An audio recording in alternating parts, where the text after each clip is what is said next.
Alors voilà, j'ai expliqué comment on fait pour faire un socle en green stuff sur un socle en plastique, en fait, tout simplement, grâce au rouleau de Green Stuff World et au guide. Pour ça, il va me falloir du green stuff, toujours bien humidifié, un round cutter et un socle en plastique. Le round cutter que j'ai choisi, il fait pile poil la bonne taille du socle. Cela dit, quand on va découper, il se peut que le green stuff il se rétracte un petit peu et du coup, on aura un petit rebord.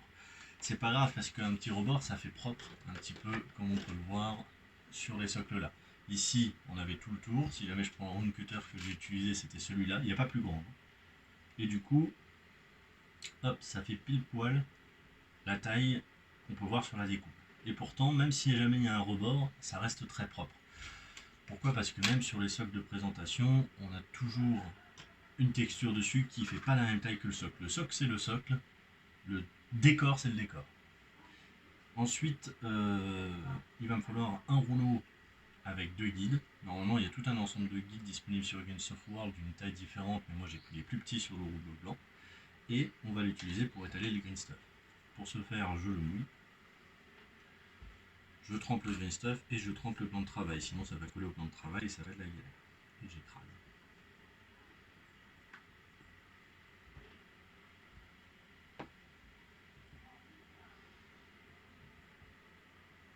Alors ça colle toujours un petit peu au rouleau, mais c'est pas grave. On essaie de faire juste en sorte que le Green Stuff soit plus grand que le socle et qu'il ait fini de s'étaler pour qu'il soit assez fin parce que sinon après il sera trop épais. Faut pas hésiter à appuyer sur le rouleau et écraser un peu les guides. Le plus fin possible sera le mieux, mais pas trop non plus, sinon après on peut plus le travailler. Ensuite, on va utiliser le rouleau texturé. Pour ce faire, on va prendre le green stuff, on va sécher un côté en tapotant sur un mouchoir et le mettre sur une surface sèche. Sinon, il va coller que au rouleau.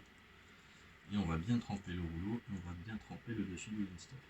On met bien le rouleau au milieu, on appuie, on fait un coup vers l'avant, un coup vers l'arrière, et il a quand même collé au rouleau. Pas très grave. Ensuite, je n'appuie pas, je le passe juste dessus pour remettre le green stuff à plat. Et là, je vais choisir l'endroit où je vais faire la découpe. En l'occurrence, je vais le faire ici, là où il y a pas mal de pavés. Donc, je vais appuyer mon round cutter, comme les emporte-pièces quand on fait des gâteaux, et je retire le reste autour, en tenant le round cutter, et hop là. Bon bah, je fais qu'un rouleau, donc ça je vais pouvoir le mettre à la poubelle, et c'est ça que je vais placer sur mon socle. Alors pour ce faire, je déconseille les doigts, éventuellement un cutter, mais la pointe est fine, c'est embêtant. Moi j'ai une vieille pièce que je vais récupérer sur un truc pour démonter les écrans. Je passe en dessous, je soulève tout doucement pour pas déformer les bords.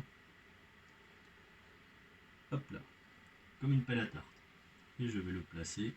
Je mets deux doigts en guide pour bien le placer. Et dès que je suis bien aligné, je tords. Et là, ça se dépose.